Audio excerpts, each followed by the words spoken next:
டேய் டேய் இதே மாதிரி ஸ்டாலின் விஜய் எடப்பாடி வரும்போது கேட்கணும். என்னடா கேட்கணும் மீட்டும்.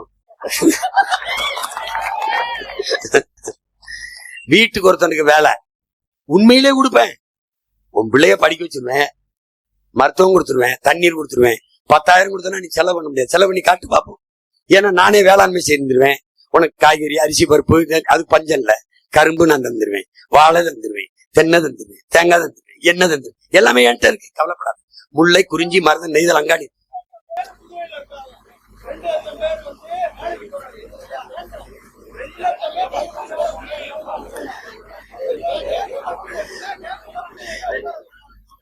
அவர் கேக்கிட்டு இருப்பா, நான் தம்பி நான் கொடுப்பேன், தம்பி நான் கொடுப்பேன்.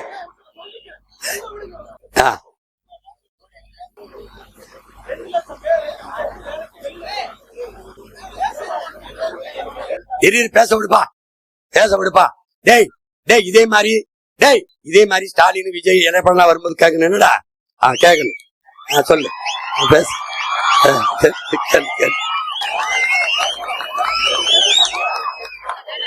இருப்பா. 2 லட்சம் பேர் இல்லடா, எத்தனை லட்சம் பேருக்கு வேலை நான் கொடுக்குறேன். போ கொடுக்குறேங்கல்ல, அதான்ப்பா நான் சொல்றேன். கொடுக்க முடியும்னு சொல்றேன். விடியா கேள்றான்னு சொல்றேன். அவன் என்கிட்ட கேட்கிறான்ல, அதுக்கு அனுமதிட்டான். தப்புடா. விடுங்கப்பா, அவனை கேட்க விடுப்பா. கேளுப்பா. கேட்கணும் தாப்பா இவ்வளவு நேரம் பேசிக்கிட்டு இருக்கேன். விடியா, இங்க பாருங்க. விடுங்க. ஒருத்தருக்காவது ரோசை வந்து கேட்கிறான், அவனையும் நீங்க தள்ளுறீங்க. இங்க பாருங்க. அவர்கள் திராவிடர்கள், நாம் தமிழர்கள். நாங்கள் தமிழர்கள். நீங்கள் திராவிடர்கள் என்றால் எனக்கு போடாதீங்க. நீங்க தமிழர்கள் என்றால் எனக்கு ஓட்ட போடுங்க. என் வாக்கு என் மதிப்புமிக்க உரிமை என்று நினைப்பவர்கள் எனக்கு போடுங்க. என் வாக்கு விற்பதற்கென்றால் அவர்களுக்கு காசை வாங்கிட்டு போடுங்க. பாத்துக்கிட்டே இருங்க. வாக்கு என்பது விற்பனைக்கு அல்ல. ஏனென்றால் அண்ணல் அம்பேத்கர் சொல்றார், ஜனநாயகத்தில் வாக்கு என்பது மதிப்புமிக்க உரிமை. அதை விற்பது என்பது அவமானகரமானதுங்கிறார். நம்முடைய தாத்தா தெய்வ திருமன் முத்துராமலிங்க தேவர், வாக்குக்கு காசு கொடுக்கிறவன் பாவி, அந்த காசை வாங்கி கொண்டு வாக்கு செலுத்துகிறவன் தேச துரோகி என்கிறார். நாம் நீண்ட காலமாக அந்த தேச துரோகத்தை செய்து கொண்டிருக்கிறோம் என்பது அவர்கள் வீட்டு மக்களுக்கானவர்கள். உங்கள் பிள்ளைகள் நம் நாட்டு மக்களுக்கானவர்கள். நீங்கள் எந்த பக்கம் நிற்க போகிறீர்கள்? அவர்களுக்கு எல்லாம் ஐயா பெரியார். எங்களுக்கு எங்கள் இனத்தின் முன்னோர்கள் எல்லாருமே பெரியார். இதை கொஞ்சம் ஆழ்ந்து பாருங்கள். எத்தனை பெரியார்களின் இனத்தில் பிறந்தவர்கள் காட்ட நேரம் இல்லை. அத்தனை பெரியார்கள் எங்கள் இனத்தில். பாருங்கள் என் அன்பு சொந்தங்களே, இவ்வளவு பேரும் எங்கள் பெரியார். அவர்கள் சாதி மதம் என எண்ணுபவர்கள் அங்கே நில்லுங்கள். சாதி மதம் எனக்கு முக்கியம் என்பதை நினைப்பவர்கள் எனக்கு ஓட்டு போட்டு விடாதீர்கள். ஆனால் எனக்கு மொழியும் இனமும் தான் முக்கியம் என்று முதன்மையானது என்று எண்ணுபவர்கள் உங்கள் மகனுக்கு வாக்கு செலுத்துங்கள். ஏனென்றால் முதலில் தோன்றியது சாதி மதமா, முதலில் தோன்றியது மொழி இனமா என்ற கேள்வியை கேளுங்கள். முதலில் தோன்றியது மொழி இனம், மிக மிக பின்னாடி இடை வந்தது சாதி. இதைத்தான் நமது புரட்சி பாவலன் கடவுள் வெறி, சமய வெறி, கண்ணல்லிகள் தமிழுக்கு நோய் நோய் நோயே, இடை வந்த சாதி எனும் இடர் ஒளிந்தால் ஆள்வதனும் தாய் தாய் தாயே என்று பாடுறார். அப்ப முதலில் தோன்றியது மொழி இனம். அந்த மொழி இனம், நான் சாதி மதமும் என் அடையாளம் அல்ல, மொழி இனம் தமிழன் தான் என் அடையாளம் என்று எண்ணுபவர்கள் இந்த பிள்ளைக்கு வாக்கு செலுத்தி தன்மானமிக்க தமிழ் மக்கள் என்பதை காட்டுங்கள். என் அன்பு சொந்தங்களே, மனிதன் படைக்கப்பட்டவன் அல்ல, பரிணாமத்தில் வந்தவன் என்பதை கற்பித்திருந்தாலே, பிளாட்டோ சொல்றான், பரிணாமத்தில் வந்தவன் என்பதை படிப்பித்திருந்தாலே சாதி வேறுபாடுகள் தோன்றிருக்காது. கையால் ஆகாதவனின் கடைசி கருவிதான் சாதிங்கிறான். கையால் ஆகாதவனின் இயலாதவனின் கடைசி ஆயுதம் தான் கருவி என்கிறார், சாதி என்கிறார்கள். என் அன்பு சொந்தங்களே, மிக மிக பின்னாடி வந்தது அந்த சாதி மதமும். அதை பின்னுக்கு தள்ளி நம்முடைய மாண்புமிக்க மொழி இனத்தை முன்னிறுத்தி நாம் அரசியல் செய்ய வேண்டியது இருக்கிறது. அதனால்தான் நாங்கள் தமிழர்கள் என்று வந்தோம். இதை நான் நடிச்ச ஒரு படத்தில் காட்சி, படம் வரல. இந்த மதத்துக்காக மோத வந்த சண்டை போட வந்த இடத்துல என் தம்பி சண்முகம் எடுத்த அடங்காதே படம், தம்பி ஜீவபிராஸ் நடிச்சது. இந்த காட்சி என்னடா இங்க இடமே சாம்பல் ஆகணும்னு சாம்பலாக்கி சாப்பிட போறிய இல்ல, அதை வச்சு வேற எதுவும் சாதிக்க போறிய?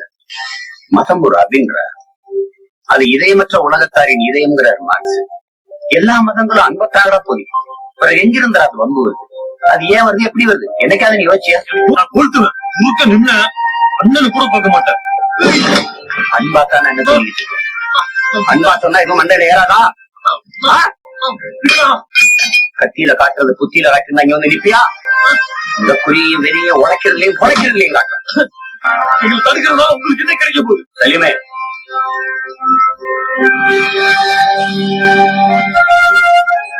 பார்வா, நம்ம ரத்தமிடா, சொந்தமிடா, இதை விட என்ன வேணும் உனக்கு? நம்ம சாதியா ஒன்னா இருந்தா மதமா பிரிப்பாங்க, மதமா ஒன்னா இருந்தா சாதியா பிரிப்பாங்க. ஒருபோது நம்மள ஒன்னா இருக்க விட மாட்டாங்க. நம்ம ஒன்னா இருந்தா வார்த்தை பொண்ணா, இல்லைன்னா மண்ணா. இதை நீ புரிஞ்சுக்க.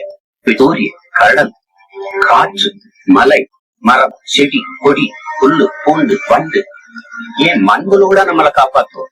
மதமும் சாதி நம்மளை காப்பாத்தாது.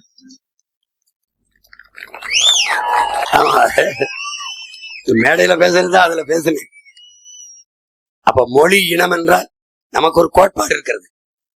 என் சாதி உயர்ந்தது என்று எண்ணுகிற பெருமக்களே, உங்களுக்கு கீழே ஒரு சாதியும் இல்லை என்று எண்ணிக்கொண்டால் பிரச்சனை இல்லை.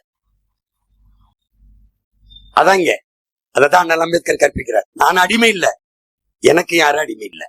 இந்த எண்ணம் என் தம்பி தங்கைகளுக்கு வரணும். உன் மதம் சிறந்தது, வழிபடு. என் மதமும் சிறந்தது, வழிவிடு. இந்த கோட்பாட்டை கொண்டு விட்டால் உங்களுக்கு அதை கொண்டு நின்றால் எந்த சிக்கலும் வராது. நம் மொழிதான் உலகத்திலே பேரன்பு கொண்ட தாய் தமிழ்தான், பேரன்பின் தாய். யாதும் ஊரே யாவரும் கேளீர் என்று உலகம் தழுவி நேசித்தது உந்தாய் என் தாய் தமிழ் தாய் தான். பிறப்பு ஒக்கும் எல்லா உயிருக்கும் என்று போதித்தவள் அவள்தான். பகுத்துண்டு பல் உயிர்கள் ஓம்புக என்று போதித்தவள் அவள்தான். என் இனம் என் இனம் என் மக்கள் என்று பெருமை கொண்ட இனம் இதுதான். உலகம் முழுமைக்கும் பாரடா உன் மானுட பரப்பை, மானுட சமுத்திரம் நான் என்று கூவு, விசால பார்வையால் விழுங்கு மக்களை என்று புரட்சி பாவலன் பாடுகிறார். காக்கை குருவி எங்கள் சாதினில், கடலும் மலையும் எங்கள் கூட்டம் என்று பெரும்பாவலன் பாரதி பாடுகிறார். எல்லா உயிர்களையும் நேசிக்கின்ற இனத்தின் மக்கள் சக மனிதர்களை நேசிக்கவில்லை என்றார். ஒரு சொந்த இனத்தானை உடன் பிறந்த ரத்த சொந்தத்தை நேசிக்கவில்லை என்று அறத்தின் வழி நின்று வாழ்ந்த மறவர்கள் நாம். நம்மை படிக்க வைத்தவன் தாத்தா காமராஜர் அப்படின்னு நினைக்கிறவன் என்னோட நில்லு. படிக்க வைத்தவர், குடிக்க வைத்தவர்கள் அவர்கள். படிக்க வைத்ததெல்லாம் ஐயா பெரியார் என்பார்கள். அதை நம்புகிறவர்கள் அந்த பக்கம் நில்லுங்கள். குடிக்க வைத்தவர்கள் அவர்கள், படிக்க வைத்தவர்கள் தாத்தன் காமராஜ் என்று நம்புகிறவர்கள் உங்கள் மகனுக்கு வாக்கு செலுத்துங்கள். இலவசம் ஒரு வளர்ச்சி திட்டம் அல்ல, வீழ்ச்சி திட்டம் என்று நம்புவர்கள் எனக்கு போடுங்கள். இலவசம் பெற்றுத்தான், இலவசம்தான் அது கொடுத்தால் தான் சரி என்று நினைப்பவர்கள் தயவு செய்து இந்த மகனுக்கு போட்டு விடாதீர்கள். அவர்கள் இலவசம், நான் இனத்தின் தன்மான இழப்பு என்கிறேன். இலவசம் பெறும்போது அது பிச்சை, அது மான இழப்பு என்று நினைக்கிறேன். இலவசம் பெற வேண்டிய ஏழ்மை வறுமை நிலையில் இல்லாது